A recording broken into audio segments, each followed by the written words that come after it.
ఇన్‌స్టాగ్రామ్‌లో వీడియోలు చూసి షాపింగ్ చేస్తూ ఉంటాం కదా. అలానే షాపింగ్ చేయటమే కాదు, ఏకంగా గంజాయినే షాపింగ్ చేశారు కొందరు. గంజాయిని కూడా కడప నగరంలో గంజాయి విక్రేతలు ఇన్‌స్టాగ్రామ్‌లో ప్రత్యక్షమయ్యారు. ఫోన్ పేలో డబ్బులు చెల్లించి గంజాయి కడపకు తెచ్చి విక్రయిస్తున్న 2 గ్యాంగుల ఆట కట్టించారు ఎక్సైజ్ టాస్క్ ఫోర్స్ పోలీసులు. తిరుమల తొలి గడప కడపలో గంజాయి గుబాలింపులపై ఎక్సైజ్ అధికారులు ఆపరేషన్ నిర్వహించారు. గంజాయి అక్రమ సరఫరాను పోలీసులు అడ్డుకున్నారు.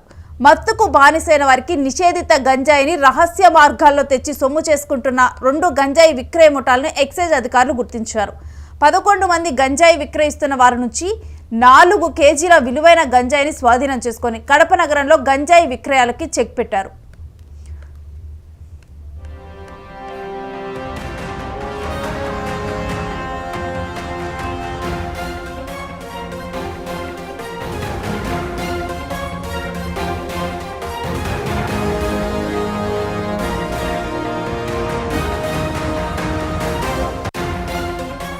సుదూర ప్రాంతాల నుంచి పెద్ద ఎత్తున రైలు రోడ్డు మార్గాల్లో వస్తున్న గంజాయి సరఫరాని కట్టడి చేశారు కడప పోలీసులు.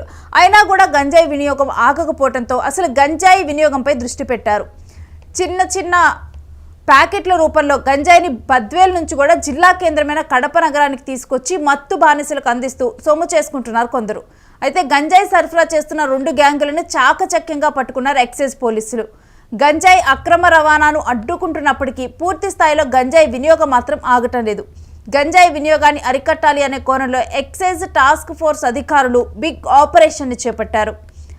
కడప నగరంలో విచ్చలవిడిగా గంజాయి విక్రయిస్తున్న వారిపై నిఘా పెంచారు. 11 మంది గంజాయిని అడ్డదారులో విక్రయించే వారిని గుర్తించి వ్యూహం పన్ని ఒక ఆపరేషన్ చేపట్టి ఈ 11 మందిని కూడా పట్టుకున్నారు.